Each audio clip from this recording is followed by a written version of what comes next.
Welcome friends, this is your live reading session. और इसमें हम आज कैम्ब्रिज की बुक 16 लेने वाले हैं। एकेडमिक की बुक 16 का टेस्ट 1 लेने वाले हैं और दो पैसेज हम अभी इसके करेंगे। और मैं अपनी तरफ से पूरी कोशिश करूंगा कि आपको रीडिंग के हर एक तरह के जो क्वेश्चंस हैं आपके साथ शेयर करूं और आपको मैं कराऊं। और मेरे साथ जो है स्टूडेंट्स ने ज्वाइन करना शुरू कर दिया है। अभी ये हम शुरू करने लगे हैं इसको। और चलिए स्टार्ट करते हैं दोस्तों। रीडिंग का ये पैसेज 1 है और इस पैसेज में हमारे पास जो ये बुक 16 का टेस्ट 1 है बेसिकली। और जैसे हमारे पास फर्स्ट पैसेज है, why we need to protect polar bear. जैसे आप जानते हैं आईएलटीएस की रीडिंग में आपके पास पैसेजेस रहते हैं और उन पैसेजेस का सबसे पहले आपको हेडिंग रीड आउट करना चाहिए। हेडिंग जब आप रीड आउट करेंगे, जैसे इस केस में आपका हेडिंग है why we need to protect polar bears. Polar bears को हमें क्यों प्रोटेक्ट करना चाहिए। अच्छा, मेरे साथ अभी दो स्टूडेंट जुड़े हैं, कन्नू और पोको F1। आप अपना वीडियो जरूर ऑन करें क्योंकि ये सारा का सारा सेशन रिकॉर्ड हो रहा है और इसको मैं यूट्यूब पर एज इट इज अपलोड कर दूंगा, ताकि जो आज हमारे साथ स्टूडेंट्स नहीं किसी वजह से जुड़ पाए हैं वो भी इसको यूट्यूब पर देख लें और रीडिंग की जो भी उनको टिप्स और टेक्निक सीखनी है वो सीख पाएं। तो हमारे पास टॉपिक है why we need to protect polar bears. हमें पोलर बियर्स को प्रोटेक्ट करने की जरूरत क्यों है। तो इस पैसेज में हमारे पास फर्स्ट पेज है, सेकंड पेज है। उसके बाद जैसे आपको पता है आइल्स के एक पैसेज में आपके पास 13 क्वेश्चन होते हैं, तो यहाँ पे आपके पास जैसे देखिए 1 to 7 क्वेश्चन हैं। ये true false not given type के क्वेश्चन है। ट्रू फॉल्स नॉट गिवन में आपको क्या है, ट्रू फॉल्स नॉट गिवन में जैसे आपको एक क्वेश्चन इन्होंने दिया हुआ है, अगर ये चीज आपको पैसेज में कवर करी हुई है भले ही पैराफ्रेज करके, तो आप आंसर ट्रू लेंगे। अगर इसको कॉन्ट्राडिक्ट किया तो आप आंसर फॉल्स लेंगे। और अगर ये कहीं पे मेंशन ही नहीं है तो आप आंसर जो है वो नॉट गिवन इसका ले लेंगे। तो चलिए मिलकर इस क्वेश्चन को करते हैं। और अभी यहाँ मेरे साथ 3 स्टूडेंट लाइव जुड़े हैं। आप मुझे कोई भी क्वेश्चन जो है वो बता सकते हैं कि सर चलिए फर्स्ट क्वेश्चन करते हैं, सेकंड क्वेश्चन करते हैं। इतनी फ्रीडम मैं आपको दे रहा हूँ। तो जैसे नितेश मेरे साथ हैं, कनु है, एक और भी हमारे साथ जो है जुड़े हैं स्टूडेंट सोनू। तो आप में से कोई भी स्टूडेंट मुझे बता सकता है कि सर आप क्वेश्चन नंबर 1 करिए, तो मैं उसकी स्टेटमेंट को अच्छे से आपको समझाते हुए फिर वो क्वेश्चन आपको करवाऊंगा। आप मुझे बता सकते हैं मैं कौन सा क्वेश्चन आपके साथ करूं। Hello sir. जी जी सोनू, कैसे हैं आप। बढ़िया सर, आप बताइए कैसे हो। मैं भी बहुत अच्छा हूं। अच्छा आप बताइए हम फर्स्ट सेकंड थर्ड में से कौन सा क्वेश्चन करें। चलो मिलके क्वेश्चन करते हैं। सो आई थिंक हम फर्स्ट से स्टार्ट करते हैं। चलिए चलिए, फर्स्ट क्वेश्चन है। फर्स्ट क्वेश्चन की स्टेटमेंट मैं पढ़ रहा हूं आपके लिए, आप एक बार देख लीजिए। फर्स्ट क्वेश्चन की स्टेटमेंट है polar bears suffer from various health problems due to build up of fat under their skin. इसका मतलब ये हुआ जो पोलर बियर हैं उनको बहुत सारी जो है हेल्थ प्रॉब्लम हो जाती है। किस वजह से, जो उनकी स्किन के नीचे फैट इकट्ठा हो जाता है। तो स्किन के नीचे जो फैट इकट्ठा हो रहा है उसकी वजह से उनको हेल्थ प्रॉब्लम है। तो यहाँ पर यहाँ देखने वाली बात यह है, ये फर्स्ट क्वेश्चन है तो इसका आंसर बिल्कुल पहले पैराग्राफ में मिलने के चांसेस ज्यादा है। और दूसरा, यहाँ कीवर्ड्स मेरे पास क्या है, कीवर्ड्स मेरे पास है हेल्थ प्रॉब्लम और दूसरा फैट। अब हम देखते हैं ये हेल्थ प्रॉब्लम और फैट का जो टॉपिक है वो कहां पर हमें दे रखा है। आइए चलिए इसको चेक करते हैं। यहाँ पे मेरा फर्स्ट पैराग्राफ है। फर्स्ट पैराग्राफ को देखिए एक बार अच्छे से पढ़ते हैं। फर्स्ट पैराग्राफ की पहली लाइन में ना तो फैट की बात करी है, दूसरे में भी फैट की बात नहीं करी है, ना हेल्थ की बात करी है, ना ही थर्ड में बात करी है। फोर्थ में जाके कहीं फैट वर्ड आया है कि इनकी स्किन के नीचे फैट आ जाता है। और लेकिन यहाँ थोड़ी पॉजिटिव सेंस में बात करिए कि -40 डिग्री के सेंटीग्रेड पे भी ये सरवाइव करते हैं। और उसका रीजन ये है इनकी 11 सेंटीमीटर की जो फैट रहती है स्किन के नीचे। उसके बाद थोड़ा और ये बताता है कि जो ह्यूमन है अगर इस तरह का उनके पास हो तो वो बहुत मोटे हो जाएंगे और उनको डायबिटीज और हार्ट इशू, हार्ट डिजीज होंगे। लेकिन कहता पोलर बियर को इस तरह का कोई भी प्रॉब्लम नहीं आता। इसका मतलब यह है कि जो पोलर बियर है, पोलर बियर की जो स्किन के नीचे की फैट है 11 सेंटीमीटर की, वो उसको बहुत सारी चीजों से बचा रही है, वो उसको बहुत सारी चीजों से प्रोटेक्ट कर रही है। लेकिन दोस्तों हमें क्वेश्चन में बिल्कुल इससे ऑपोजिट दिया था। हमें क्वेश्चन में क्या दिया था कि पोलर बियर को बहुत सारी हेल्थ प्रॉब्लम हो रही है क्योंकि उसको जो है स्किन के नीचे फैट है। यहां जो अपने को सिचुएशन दिया उससे ठीक ऑपोजिट अपने को पैसेज में दिया है। ये जो दोस्तों सिम्टम है ये फॉल्स का रहता है क्योंकि इसने ठीक अपनी बात को अपोज किया है, कॉन्ट्राडिक्ट किया है। तो फर्स्ट क्वेश्चन का आंसर जो है मेरा वो फॉल्स जा रहा है। चलिए एक क्वेश्चन और हम करते हैं, 4, 5, 6, 7 कोई बाद के क्वेश्चंस में से भी एक क्वेश्चन लेते हैं। और मेरे साथ अभी नितेश, नीरज, कन्नू और सोनू जुड़े हैं। और तो आप में से कोई भी मेरे को बता सकता है कि मैं यहाँ पर जो है कौन सा क्वेश्चन आपके साथ कर सकता हूँ। कुछ चैट भी करने लगे। 5 सर, चलिए नितेश ने मुझे बताया फिफ्थ क्वेश्चन करते हैं। चलिए नितेश फिफ्थ क्वेश्चन देखते हैं। फिफ्थ क्वेश्चन की स्टेटमेंट बोलती है female polar bears are able to survive for about 6 months without food. इसका मतलब ये है जो फीमेल पोलर बियर है वो बिना फूड के 6 महीने तक सर्वाइव कर सकती है, वो एबल है, इस काबिल है। अब इस क्वेश्चन में कीवर्ड एक तो फीमेल पोलर बियर है, ये टॉपिक जो है फीमेल पोलर बियर का है। दूसरा यहां बात करी गई है बिना खाने के रहने की, विदाउट फूड। तो हम एक बार ये सर्च करते हैं कि बिना फूड के जो है फीमेल पोलर बियर क्या सरवाइव कर पाती है। अब इस क्वेश्चन में कीवर्ड मेरे पास क्या है, फीमेल पोलर बियर। आइए चेक करते हैं इसको। अब ऑब्वियस ही बात है, पहले तो पहले पेज पे ही देखेंगे। जैसे फर्स्ट पैराग्राफ हम अभी पढ़ चुके थे, सेकंड पैराग्राफ की फटाफट से हम जो है वो स्कीमिंग करते हैं। यहां पर कहीं फीमेल पोलर बियर वर्ड है ही नहीं है, तो बी पैराग्राफ को मैं अभी छोड़ रहा हूं। थर्ड नेक्स्ट पैराग्राफ में देखते हैं। First line, second line, third line, fourth, fifth.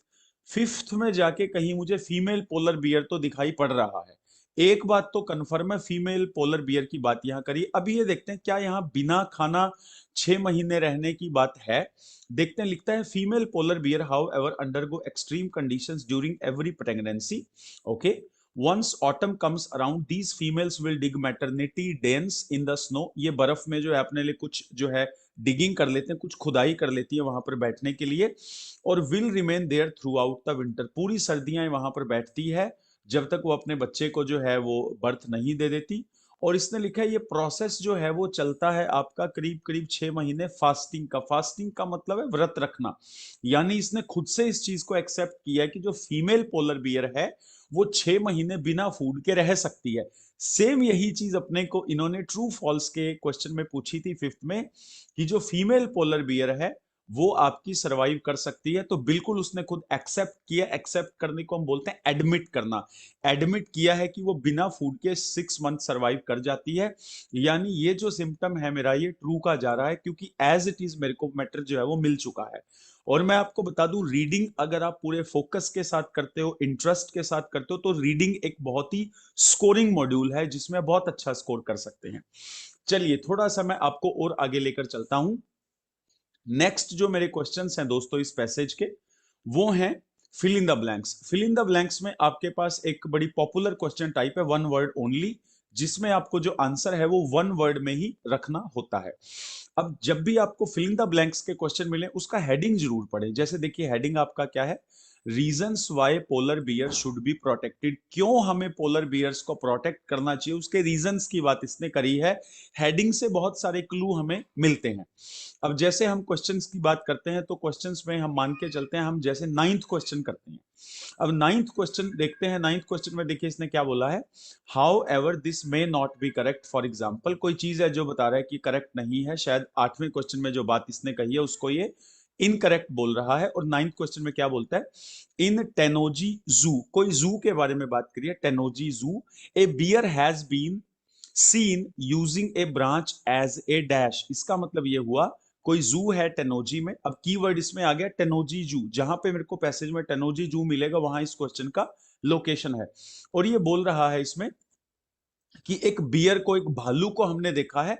Branch का मतलब पेड़ की टहनी, पेड़ की टहनी को वो यूज कर रहा है किस चीज के तौर पे, हो सकता है पेड़ की टहनी से कुछ कर रहा हो, उसको किसी टूल के तौर पे यूज कर रहा हो। तो वो हम अभी पैसेज में चलेंगे, हम लोग मिलके पैसेज में चलेंगे और टेनोजी जू का जो है पॉइंट देखते हैं कहां पे मेंशन है।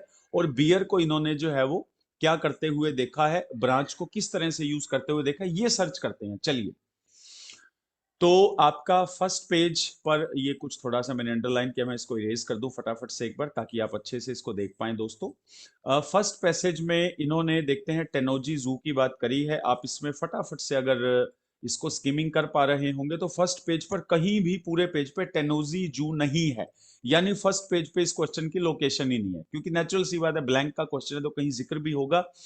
सेकंड पेज पे जब आप फर्स्ट पैराग्राफ में आएंगे तो यहां पर कहीं इधर जाके टेनोजी जू ओसाका, ओसाका एक जापान में जगह है, वहां की बात इसने करी है। यहां टेनोजी जू आया तो पक्की बात है, एक तो आंसर यहां कहीं होगा, और ये कोई ट्रू फॉल्स तो है नहीं कि नॉट गिवन हो जाएगा, ब्लैंक है तो इसमें वर्ड हमें जरूर मिलेगा। अब देखो यहाँ पे क्या लिखा है, कहता है एक मेल बियर जिसका नाम क्या था, उस भालू का नाम था गोगो, टेनोजी जू में था, उसको ऑब्जर्व किया गया, वो क्या कर रहा था, एक टूल के तौर पे, एक औजार के तौर पे, हथियार के तौर पे अपने एनवायरनमेंट को मैनिपुलेट कर रहा था। और वो कर क्या रहा था, यहां लिखा है the bear used a tree branch on multiple occasions to dislodge a piece of meat hung out of his reach. मतलब उसकी पहुंच से दूर कोई मीट का टुकड़ा था, वो उस ब्रांच से, उस टहनी से उसको एक टूल के तौर पे यूज कर रहा था। तो यानी यहां पर जो है मेरा आंसर क्या हो सकता है, यहां मेरा आंसर हो सकता है ए टूल। ए टूल करके मेरा जो है आंसर यहाँ पे जा सकता है। आप प्लीज अपने आप को म्यूट रखें ताकि आपके बैकग्राउंड साउंड से हम लोग डिस्टर्ब ना हो, इस चीज का खास ख्याल रखें। तो अब एक बार फिर से टैली करते हैं क्या हमारा आंसर ठीक है। अब जैसे इसने देखो यहाँ पे लिखा है एज ए टूल, अब यहाँ ब्लैंक से पहले भी ए लगा है, और यहाँ पर भी, यहाँ पर इन्होंने जो है वो ए टूल ही लिखा है, कि इसने ब्रांच को एक टूल के तौर पे यूज करते हुए उसको जो है एक बियर देखा। ये आप में से किसी ने इसने बैकग्राउंड आवाज जो है काफी आ रही है, प्लीज म्यूट अपने आप को कर लीजिए, या बैकग्राउंड आवाज को मेक श्योर कर लीजिए कि वो बैकग्राउंड नॉइज ना आए। चलिए दोस्तों, एक क्वेश्चन और करते हैं इसी जो है इसी टाइप का, ब्लैंक्स का ही। और आप जितने स्टूडेंट्स अभी मेरे साथ जुड़े हैं, आप बिल्कुल फ्री हैं दोस्तों, मैं यहाँ आपकी हेल्प के लिए ही अवेलेबल हूँ। आप मुझे बताइए 10वां 11वां 12वां 13वां कौन सा क्वेश्चन हम करें, जो क्वेश्चन आप बोलेंगे वही क्वेश्चन जो है मिलकर ढूंढेंगे, करेंगे, उसकी टेक्निक्स देखेंगे, और बाद में मैं इस वीडियो को यूट्यूब पे भी अपलोड करूंगा ताकि आप बाद में भी इस वीडियो को देख पाएं और कुछ एक चीजें जो सीखने की हैं वो आप सीख पाएं। तो आप मुझे बता सकते हैं 10th 11 12 13 में से कौन सा क्वेश्चन मैं करूं। लगता है किसी ने मुझे मैसेज किया है, कन्नू ने लिखा है 12वां क्वेश्चन। चलिए 12th क्वेश्चन करते हैं दोस्तों। 12th क्वेश्चन है आपका, पोलर बियर्स हैव डिस्प्लेड, ये क्वेश्चन में लिखता है polar bears have displayed behaviour such as conscious manipulation of objects and activity similar to a. अब देखिए इस क्वेश्चन में क्या लिखता है, कहता है पोलर डिस्प्ले का मतलब होता है जाहिर करना, दिखाना। कहता है पोलर बियर्स ने ऐसा व्यवहार किया है जैसे वो, कॉन्शियस का मतलब होता है सोच समझ के, होशो हवास में, मैनिपुलेशन होता है चीजों का फेरबदल, ऑब्जेक्ट्स का फेरबदल भी किया है, और एक्टिविटीज भी करी है सिमिलर टू ए, इसका मतलब है जो कि बिल्कुल किसके जैसा है। अब वो देखने वाली बात है कि पोलर बियर का जो व्यवहार है, जो उसने फेरबदल किया, जो अपना माइंड लगाया है, ऐसा लगा है वो बिल्कुल किस एक्टिविटी के जैसा, वो हम एक बार सर्च करते हैं। ये 12वां क्वेश्चन है। आप फिल इन द ब्लैंक्स के क्वेश्चन की लोकेशन देखने के लिए एक और भी टेक्निक लगा सकते हैं। जैसे देखो टेनोजी जू वाला क्वेश्चन 10वां था, 9वां 10वां था, टेनोजी जू के बाद ही इसकी लोकेशन मिलेगी, लगभग लगभग क्लियर है। प्लेटफॉर्म करके कोई क्वेश्चन है, वो क्वेश्चन नंबर 11 है, उसके बाद मिलेगा 12वें क्वेश्चन का आंसर। दूसरी बात, 12वें क्वेश्चन में कुछ कीवर्ड अपने पास यहाँ आए हैं, 12वें क्वेश्चन में कुछ कीवर्ड क्या आए हैं देखते हैं एक बार। यहाँ एक तो इसने बात करी है दोस्तों कॉन्शियस मैनिपुलेशन की, और कुछ बिहेवियर इसने जो है जाहिर किया है। चलिए इसके बेसिस पे हम टेनोजी जू के नीचे के पैराग्राफ में सर्च करते हैं और बिहेवियर को देखते हैं। यहां कहीं देखिए टेनोजी जू का टॉपिक आया था, और उसके बाद ये यहाँ चलता जा रहा है, पोलर बियर का टॉपिक आ गया, कैलकुलेटेड मूव आ गया, अभी हमने मैनिपुलेशन वगैरह देखना है। फिर अदर स्टडी की बात आ गई है 2008 की, पोलर बियर ने शो की। यहाँ कुछ गड़बड़ है दोस्तों, क्योंकि मैनिपुलेशन वर्ड आ गया है, और डेलिब्रेट का मतलब होता है जानबूझ के, सोच समझ के, यानी कि यहाँ जो है आंसर आपका जो है वो कुछ आने वाला है। अब अगली लाइन देखते हैं, कहता है फॉर एग्जाम्पल एम्स कोई पर्सन का नाम है। Ames observe bear putting up objects in pile, कहता है वो पाइल्स का मतलब ढेरियां उसमें चीजों को रख रहा था। और नोक का मतलब होता है खटखटाना, और knock them over in what appeared to be a game, कहता है जैसे एक गेम में ऐसी एक्टिविटीज होती हैं बिल्कुल वैसी ये बियर भी कर रहा था। यानी वहां पे लिखा है सिमिलर टू, और यहां पे लिखा है अपीयर्ड टू, एक ही बात है, अपीयर और सिमिलर एक ही बात है। और एक यहां पर अपने को जो है थोड़ा सा हिंट लग रहा है, मैनिपुलेशन वर्ड से हिंट लग रहा है। और वहां पर लिखा था कॉन्शियस, यहां पे लिखा डेलिबरेट। डेलिबरेट और कॉन्शियस एक ही बात है। पैराफ्रेजिंग यहां पर की गई है, manipulation word as it is लिखा है। तो यानी लोकेशन तो कंफर्म है यहीं पर है, और इस चीज का कंपैरिजन उसने किस चीज से किया है, गेम के साथ किया है। तो इस तरह से आप ये ब्लैंक्स के क्वेश्चन जो है बड़े अच्छे से कर सकते हैं, बड़े फोकस्ड तरीके से। तो पहला पैसेज जो मैं आज अभी आपके साथ डिस्कस कर रहा हूं, ये बुक 16 है कैम्ब्रिज की। और आप में से किसी भी स्टूडेंट को कैम्ब्रिज की कोई भी बुक घर पे प्रैक्टिस के लिए चाहिए, आप मुझे व्हाट्सएप कर सकते हैं। मेरे पास लगभग लगभग आइल्स का सारा स्टडी मटेरियल सॉफ्ट कॉपी में अवेलेबल है, मैं आपको दे सकता हूं। आपके पास लैपटॉप, कंप्यूटर या आईपैड या कोई टैबलेट है या फोन भी है, तो आप वहां से भी रीडिंग जो है वो कंटिन्यू अपनी कर सकते हैं। क्योंकि मैं अब आपको हफ्ते में 2 दिन रीडिंग कराने वाला हूं, 2 दिन राइटिंग कराने वाला हूं, 2 दिन आपकी इंडिविजुअल स्पीकिंग कराने वाला हूं। और ये सेशन बिल्कुल फ्री ऑफ कॉस्ट है आपका। चलिए, उसके बाद यहाँ पर नितेश ढुल जो है कुछ मुझे लिखते हैं। चलिए, तो इस पैसेज को करने के बाद अब नेक्स्ट पैसेज की तरफ बढ़ते हैं दोस्तों। 2 पैसेज हम बड़े आराम से 35 मिनट में, 40 मिनट में कर सकते हैं। एक और इसने ये पैसेज मुझे दिया है। अच्छा, आप अब मुझे बता सकते हो सर, पैसेज मुझे यहाँ पे स्टेप पिरामिड ऑफ डोजेर वाला करना है, या एक थर्ड पैसेज है वो है फ्यूचर ऑफ वर्क। आप मुझे फटाफट से जो है टेक्स्ट करके बता सकते हैं, इसी पे चैट का ऑप्शन है, जो आप मेरे को बोलोगे मैं वही पैसेज आपको करा दूंगा। और हेडिंग्स, सर ये हेडिंग के लिए बोलते हैं, एक बार मैं देख लूं हेडिंग के क्वेश्चन थर्ड पैसेज में है। यहाँ पर एमसीक्यूज हैं, ब्लैंक्स हैं, और ये लिस्ट ऑफ पीपल वाले हैं। हेडिंग के क्वेश्चन शायद पिछले पैसेज में ही थे नितेश, और मैं एक बार देख लेता हूँ। हाँ, ये हेडिंग के क्वेश्चन यहाँ पर हैं, तो हेडिंग के क्वेश्चन मैं आपको करवाता हूँ। मेरे फेवरेट क्वेश्चंस हैं हेडिंग के क्वेश्चंस और एमसीक्यूज। मुझे बहुत मजा आता है इन क्वेश्चंस को करने में, और आप मेरे साथ अगर डटे रहे कंसिस्टेंटली तो ये क्वेश्चन आपके भी फेवरेट क्वेश्चन हो जाएंगे। चलिए, तो एक बार पहले हम पैसेज देखते हैं। फ्यूचर ऑफ वर्क, कन्नू लिखती हैं फ्यूचर ऑफ वर्क, नितेश लिखते हैं हेडिंग्स। यहाँ पर डियर क्लैश हो रहा है, क्योंकि जो हेडिंग के क्वेश्चन हैं वो दूसरे पैसेज में है, और फ्यूचर ऑफ वर्क जो है वो थर्ड पैसेज है।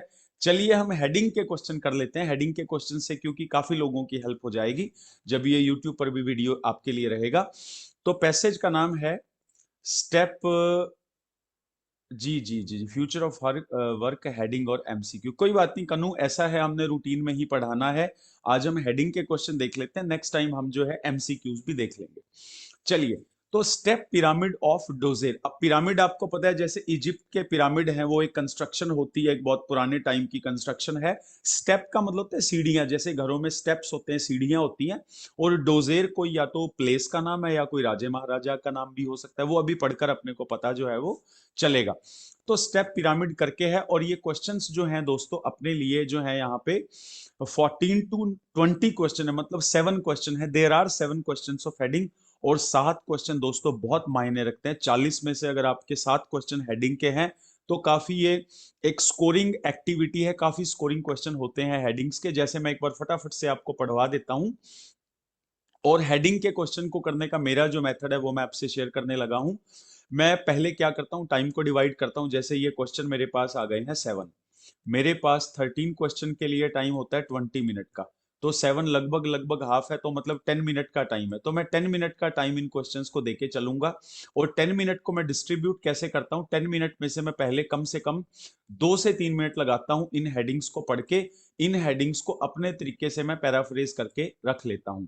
और जब मैं इनको अपने तरीके से पैराफ्रेज करता हूं तो इनके आगे जो खाली स्पेस है वहां पे इनको लिख लेता हूं कीवर्ड में। और फिर मुझे जो है बार बार इन हेडिंग्स को नहीं पढ़ना पड़ता, मैं अपने लिखे हुए जो पैराफ्रेज्ड लाइन है उन्हीं को पढ़ता हूं। वो जल्दी मेरे को कैच होता है कि मैंने किस पॉइंट को कैसे लिखा था। जैसे मैं थोड़ा आपको बताता हूं इसमें कैसे करना है। जैसे मान लो फर्स्ट हेडिंग है, फर्स्ट हेडिंग में देखो क्या लिखा है, the areas and artifacts within the pyramid itself. Within the pyramid का मतलब पिरामिड के अंदर ही है, और एरियाज का मतलब है कोई जगह है, कोई प्लेस है, और आर्टिफैक्ट्स का मतलब होता है चीजें जो हिस्टोरिकल चीजें होती हैं, जो हम आमतौर पे म्यूजियम वगैरह में रखते हैं, या आर्ट से जुड़ी कोई भी चीजें, उसको बोलते हैं आर्टिफैक्ट्स। यानी अब मैं इसको पेंसिल से यहीं पर इसके सामने लिख सकता हूं कि पिरामिड के खुद के अंदर ही कुछ एरियाज की बात है, कुछ चीजों की बात है। दूसरा है a difficult task for those involve, इसका मतलब है ये बड़ा मुश्किल काम है उन लोगों के लिए जो इसमें लगे हैं। तो मैं कभी कभी इसको हिंदी में या अपनी मदर टंग में भी लिख लेता हूँ, इंग्लिश में भी इसको पैराफ्रेज कर लेता हूँ। यानी यहाँ पर किसी मुश्किल काम की बात ये बोल रहा है उन लोगों के लिए जो इस प्रोसेस में लगे हैं। अच्छा, फिर उसके बाद थर्ड हेडिंग देखते हैं, एक king who saved his people, कोई ऐसा राजा है जिसने अपने लोगों को बचाया। तो मैं यहाँ पे लिख लेता हूँ जान बचाई, या इसको इंग्लिश में भी लिख सकता हूँ लाइफ सेव्ड। तो ऐसे करके मेरे को ये हेडिंग याद रहेगा भी, एक हेडिंग में किंग की बात इसने करी। अच्छा, फोर्थ देखो, फोर्थ में लिखता है a single certainty among other less definite facts. इसका मतलब बहुत सारी चीजें हैं जिनको लेकर हम बिल्कुल भी श्योर नहीं है, पर एक चीज तो पक्की है। यानी फोर्थ पॉइंट में इसने बात करी, एक चीज है जिसके लिए सर्टेन है, सर्टेन का मतलब है हम क्लियर हैं। अच्छा, उसके बाद पांचवा है, पांचवे में क्या बोलता है, एन ओवरव्यू। ओवरव्यू का मतलब होता है मेन मेन चीजें बता रखी, ऊपर ऊपर से चीजें बताई हैं। एक्सटर्नल बिल्डिंग, यानी वो पिरामिड बाहर से कैसा है, उसके बाहर से क्या क्या उसके आसपास एरिया पड़ते हैं। देखो, फर्स्ट में उसने बात करी थी पिरामिड के खुद के अंदर की, पांचवे में उसने बात करी है पिरामिड के बाहर की। तो दोनों हेडिंग्स में थोड़ा हम डिफ्रेंशिएट कर पा रहे हैं। अच्छा, उसके बाद हम थोड़ा और आगे चलते हैं, सिक्स पॉइंट पे आते हैं।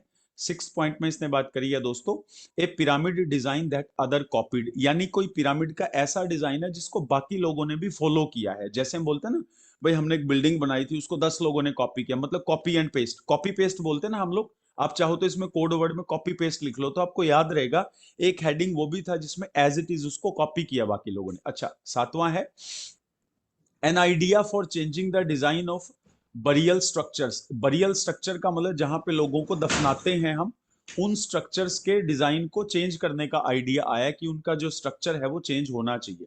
अच्छा, उसके बाद आठवां है incredible experience despite the few remains. Despite का मतलब होता है के बावजूद, यानी कुछ थोड़ी बहुत चीजें ही आज उस पिरामिड की बची हुई हैं हमारे पास, पर उनको देखना, उनको विजिट करना बड़ा शानदार एक्सपीरियंस है। यानी यहां पर बात करी गई है एक्सपीरियंस की, यहां पे कीवर्ड निकल के आ रहा है एक्सपीरियंस। और नाइन्थ हेडिंग में बोलते हैं answer to some unexpected question. Unexpected का मतलब है जो हमने सोचे भी नहीं है, ऐसे कुछ क्वेश्चंस है, तो उनके क्या क्या आंसर्स जो हैं वो हो सकते हैं। तो यहां पर अभी तो चलो मैं आपको समझा रहा हूं तो थोड़ा ज्यादा टाइम लग गया, वैसे मुझे जब मैं खुद करता हूं तो बहुत टाइम नहीं लगता इनको अपने तरीके से कीवर्ड को लिखने में, इनको पैराफ्रेज करने में। अब मैं आपके साथ मिलके कुछ जो है वो पैसेज इसके सॉल्व करता हूं और आपको बड़ा मजा आएगा और बहुत सिंपल आपके लिए रहेगा। जैसे 14-15 में से कोई एक क्वेश्चन करते हैं, आप में से कोई भी स्टूडेंट मुझे बता सकता है चैट में जाके कि सर ये वाला क्वेश्चन करवाइए, तो मैं आपके साथ वो पैराग्राफ पढ़ूंगा। और जब हमें हिंट लगेगा कि यहाँ पर देखो उस टॉपिक की बात हुई है, वो तो हमारा हेडिंग नंबर 1 2 3 4 5 में से था, तो हम बड़े आराम से इसको कर सकते हैं। जैसे मान के चलते हैं हम इसमें से ये किसी ने मुझे लगता है लिखा है कुछ, नितेश धूल बोलते एनी सर, चलिए कोई बात नहीं, कोई भी कर लेते हैं। जैसे मान लो बी पैसेज है, अब हम बी पैसेज को पढ़ते हैं। कई बार क्या होता है, हमें पैसेज को ज्यादा पढ़ना भी नहीं पड़ता, पहले हिंट लग जाता है। कभी कभी 2 3 4 लाइनें पढ़नी भी पड़ सकते हैं, तो कोई प्रॉब्लम नहीं है, हम लोग मिलके उसको कर सकते हैं। ये मैंने थोड़ा सा जूम किया आपके लिए। अब जैसे देखो बी पैराग्राफ की स्टार्ट है, और पढ़ने की थोड़ी हैबिट अपने को होनी चाहिए, फटाफट हम इसको पढ़ पाए। जैसे क्या बोल रहा है, Djoser was the first king of the third dynasty of Egypt. ठीक है, ये उसके बारे में है कि ये तीसरा जो है उनका राजा रहा है, पहला राजा रहा है तीसरी पीढ़ी का। First to build in stone, और पहला है जिसको पत्थर में बनाया गया। Prior to Djoser reign tombs were rectangular monument made of dried clay brick which covered under, ये बात हो रही है कि उससे पहले टॉम्ब कैसे होते थे। और covered underground passage where he deceased person was buried, जहां मुर्दा व्यक्ति को दबाया जाता था, दफनाया जाता था। For reasons which remain unclear, कहता उसका रीजन अभी नहीं पता। डोजेर के जो ऑफिशियल थे, whose name was Imhotep, conceived of building a taller more impressive tomb for his king. अब यहाँ पर बिल्डिंग के नक्शे को चेंज करने की बात चल रही है कि पहले कुछ ऐसा था, अब कुछ ऐसा हो रहा है। ठीक है, slabs on top of one another progressively making them smaller to form the shape now known as step pyramid. कहता फिर स्टेप पिरामिड का कल्चर आया। Djoser is thought to have reigned for 19 year, कहता है ये 19 साल तक इसने राज किया है। But some historian and scholars attribute a much longer time for his rule, कहता कुछ लोग कहते हैं ये बहुत ज्यादा टाइम राज करके गया है। Owing to the number and size of monument he built. कहता है जितनी उसने चीजें बनाई हैं उनको देख के लगता है इसने काफी साल जो है राज किया है। अब अगर आप एक बार ये देखेंगे इस पैराग्राफ में मेन मेन चीजें क्या निकल के आ रही है, पहली तो ये निकल के आ रही है इस बंदे के बारे में बताया, डोजेर था कौन, फिर बताया है उससे पहले मॉन्यूमेंट कैसे हुआ करते थे जहां पे लोगों को दफनाते थे, उसके बाद थोड़े से लंबे होने लगे, थोड़े इंप्रेसिव होने लगे, और फिर बताया गया कि कितने साल तक इसने राज किया, और वो फिर जो है कुछ बाकी चीजें जो बताती हैं कि ज्यादा टाइम इसने जो है वो रूल किया है, राज किया है। अब आओ मिलके हम लोग हेडिंग्स को देखते हैं, हेडिंग में कौन सी हेडिंग जो है वो फिट यहाँ पर बैठेगी। चलिए शुरू करते हैं। सबसे पहली हेडिंग है areas and artifact within the pyramid itself. कुछ थोड़ा बहुत चांसेस हो सकता है, ज्यादा नहीं, पिरामिड के अंदर की बात है पर ज्यादा कुछ बैठ नहीं रहा है। डिफिकल्ट टास्क की तो कोई बात ही नहीं हुई है। और फिर ये बोलता है सातवां लिखती है कन्नू, चलो सातवें तक हम आएंगे, अभी चिंता ना करें आप। King who saved his people, किसी किंग की बात नहीं करी गई, किंग की बात तो करी है पर जान बचाने की बात नहीं करी है। अच्छा चौथा है सिंगल सर्टेनिटी अमंग, यहां पर भी कोई बात सर्टेनिटी की नहीं करी गई है। Overview of the external building, अच्छा बिल्डिंग के बाहर की तो बात ही नहीं करी गई है, तो ये भी होने के चांसेस बड़े कम है। पिरामिड डिजाइन, किसी ने इस डिजाइन को कॉपी तो किया ही नहीं, तो सिक्स भी नहीं हो सकता। Seven, an idea for changing the design of burial structure, ये कुछ हद तक हो सकता है क्योंकि उसने बोला था जहां लोगों को दफनाते थे वो पहले छोटा होता था फिर टॉल होने लगा, उसको इंप्रेसिव, ये कुछ हो सकता है। अच्छा एक बार देखते हैं बाकी हेडिंग क्या बोलते हैं। आठवां, incredible experience despite of few remains, ऐसी कोई बात नहीं करी गई है कि कुछ बची कुची चीजें थोड़ी सी हैं पर उनका एक्सपीरियंस अच्छा रहा। और नाइन्थ है कुछ आंसर्स अनएक्सपेक्टेड क्वेश्चंस के तो हमें मिले ही नहीं है क्योंकि कोई क्वेश्चन तो पूछा ही नहीं है। तो यहां पर सेवंथ क्वेश्चन जो है वो थोड़ा ज्यादा चांसेस इसके रह रहे हैं कि आंसर हमारा रह सकता है। इसके अलावा एक क्वेश्चन और करते हैं क्योंकि अब हमने थोड़े क्वेश्चन कर लिए हैं, तो अब हम जा सकते हैं। ये कोई कैंडिडेट है ओप्पो A53, ये आप हैंड रेज कर रहे हैं तो आप बता सकते हैं, कुछ आप बोलना चाह रहे हैं, बताना चाह रहे हैं। और इसी बीच मैं थोड़ा सा और आगे आपको लेकर चलता हूं, एक क्वेश्चन और हम करेंगे हेडिंग का।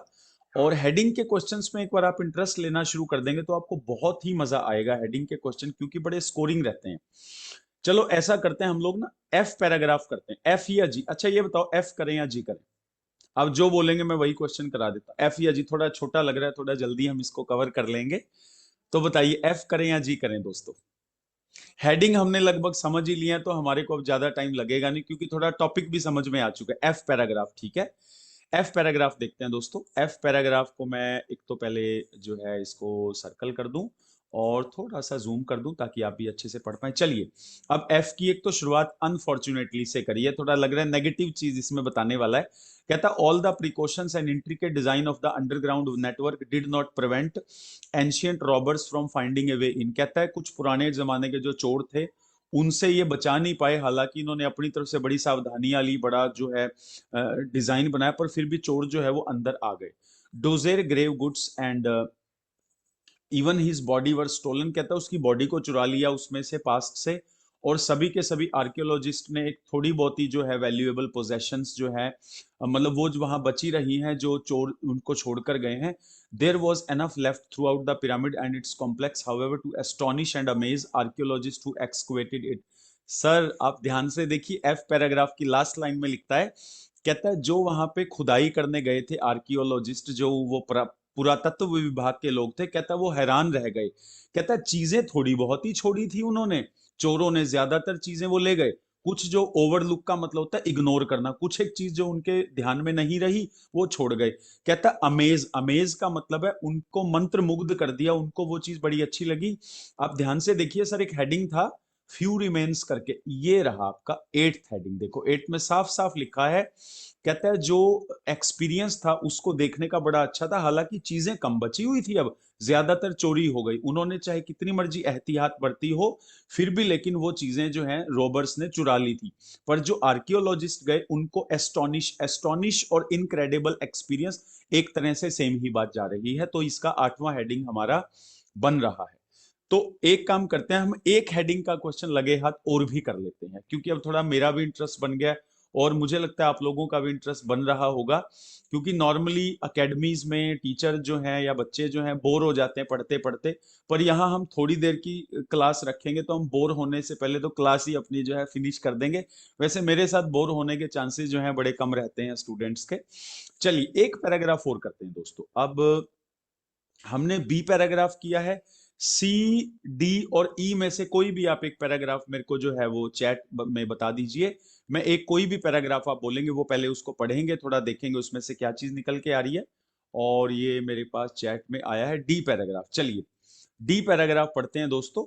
और ये डी पैराग्राफ को मैं पहले थोड़ा सा अंडरलाइन कर लूं ताकि इसी पर हम फोकस दे दें। थोड़ा सा इसको जूम ले लेता हूं। चलिए अच्छा, डी पैराग्राफ में पढ़ता हूं, थोड़ा स्पीड से पढ़ूंगा और उम्मीद करूंगा आप भी मेरे साथ समझ पाएंगे इसको। ये लिखता है व्हेन फाइनली कंप्लीटेड। और जब ये फाइनली कंप्लीट हुआ तो ये 62 मीटर हाई था इसका जो स्टेप पिरामिड था, और टॉलेस्ट स्ट्रक्चर था अपने जमाने का। Complex in which it was built was the size of A city. कहता है जिस कॉम्प्लेक्स में बना था वो एक शहर के साइज की थी, और एंशियंट इजिप्ट में थी। इसमें एक मंदिर भी था, कोर्ट यार्ड भी था, श्राइन्स भी थी, living quarters for the priests मतलब पादरी। आपको दोस्तों ऐसा नहीं लग रहा यहाँ पर बात करी गई है जो पिरामिड का इलाका था उसके अंदर क्या क्या था? उसमें मंदिर भी था, उसमें श्राइन्स भी थी, और उसमें जो है आपके पास क्वार्टर्स भी थे। एक हमारे पास हेडिंग था दोस्तों जिसमें ये डी इनसाइड फर्स्ट करके लिखा है। ये एक ना हमारे पास हेडिंग था। हाँ जी हाँ जी हाँ जी, बिल्कुल बिल्कुल, एरियाज। क्योंकि देखो इसने फर्स्ट हेडिंग में यही तो बोला है कि आपके पास जो पिरामिड का इलाका है उसके अंदर कौन कौन सी जगह थी, तो वही चीज इसने बता दिया कि पिरामिड इतने एरिया में फैला हुआ था, सिटी जितने एरिया में फैला था उसमें ये सब चीजें भी जो है वो कवर हो रही थी। तो इसका फर्स्ट जो है वो आंसर जा रहा है। और उसके बाद हम जो है एक fill in the blank question भी कर लेते हैं। जैसे यहां पर इसने दिया है हमें स्टेप पिरामिड ऑफ डोजेर करके, ये इसने हेडिंग के क्वेश्चन दिए हैं। और कोई एक क्वेश्चन इसमें से दोस्तों हम ले लेते हैं, जैसे कि 21, 22, 23, 24 में से आप मुझे जो है चैट में बता दीजिए कौन सा क्वेश्चन आप करवाना चाहेंगे। वो क्वेश्चन हम मिलके करेंगे। कुछ एक मैं फिल इन द ब्लैंक्स के आपके साथ शॉर्टकट भी इसको कराते कराते डिस्कस करूंगा। और ये आज का हमारा लास्ट ही क्वेश्चन है। मेरे पास आया है क्वेश्चन नंबर 23। चलिए 23 देखते हैं दोस्तों। 23 क्वेश्चन की स्टेटमेंट मैं पढ़ने लगा हूं। ये लिखता है ए वॉल, वॉल का मतलब है दीवार, a wall ran around outside of the complex, मतलब ये जो कॉम्प्लेक्स था जो इलाका था इसके चारों तरफ एक दीवार थी। And a number of false entrances, entrance मतलब एंट्री करने का जो गेट था, और फॉल्स का मतलब है झूठे, मतलब बेवकूफ बनाने के लिए, मिसगाइड करने के लिए। कहता है number of false entrances were built into this. कहता है इसमें हमने एक दीवार थी हर तरफ और उसमें कुछ अलग अलग फॉल्स एंट्रेंस थे। उसके बाद देखो क्या लिखा है, इन एडिशन, इसके अलावा, इसके साथ साथ, a long dash and circled the wall. अब देखो सर, वॉल, सर्कल का मतलब होता है गोल, एन सर्कल होता है गोल गोल उसके इर्द गिर्द घूमना, मतलब एन सर्कल एक वर्ब है, सर्कल एक नाउन है, एन सर्कल एक वर्ब है और इसके पीछे ईडी लगा है। यानी कोई ऐसी चीज है जो उस वॉल के आसपास गोल चक्कर बना रही थी, गोल उसके इर्द गिर्द कुछ बना रही थी, वो हम अभी ढूंढ के लेकर आएंगे। तो आओ देखते हैं इसका आंसर हमें कहाँ मिलेगा। यहाँ पे कीवर्ड देखते हैं क्या है। ये स्टेप पिरामिड की बात इसने करी है और वॉल की बात करिए, तो कीवर्ड है वॉल। अब देखते हैं वॉल और सर्कल करने का मैटर जो है कहां पे है, आओ चेक करते हैं।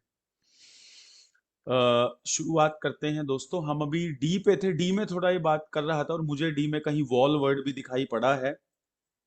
ये कहीं यहां पर इसने देखो वॉल की बात करी है। अब वॉल आ गया तो यानी आसपास कहीं इसका आंसर मिलेगा। कहता है 16 हेक्टेयर में ये था और इसके आसपास एक वॉल भी थी 10.5 मीटर हाई की। वॉल के 13 फॉल्स डोर थे। दोस्तों हम आंसर के बहुत नजदीक है। वहां पे लिखा था फॉल्स एंट्रेंस, यहाँ पे लिखा फॉल्स डोर, वहां पे लिखा था नंबर ऑफ, यहाँ पे लिखा 13 false door, only one true entrance. कहता असली दरवाजा एक ही था और entire wall was then ringed. यहां पर वर्ड लिखा है रिंग्ड, रिंग का मतलब होता है गोल चक्कर, वहां पे लिखा है एनसर्कल्ड, यहां पे लिखा है रिंग्ड, और बाय ए ट्रेंच, ए ट्रेंच। अब एक बार वहां पे ब्लैंक में देखते हैं, ए लिखा हुआ था, ए लिखा हुआ था, ए। तो हाँ हाँ ते, तो 23 में हमारे पास ट्रेंच आ सकता है, ए लॉन्ग ट्रेंच। मतलब ट्रेंच ने उस वॉल को क्या किया, सर्कल किया, उसके आसपास जो है गोल उसके सर्कल जो है वो लगाया। शायद आप में से किसने आंसर लिखा भी है, ट्रेंच, कन्नू ने भी लिखा है, नितेश ने भी लिखा है। चलिए बहुत अच्छी बात है, आप जो है मेरे साथ जुड़े और इन चीजों को समझ पा रहे हैं। और तो आज हमने 2 ही पैसेज करे हैं, कुछ एक क्वेश्चंस हम कर पाए हैं।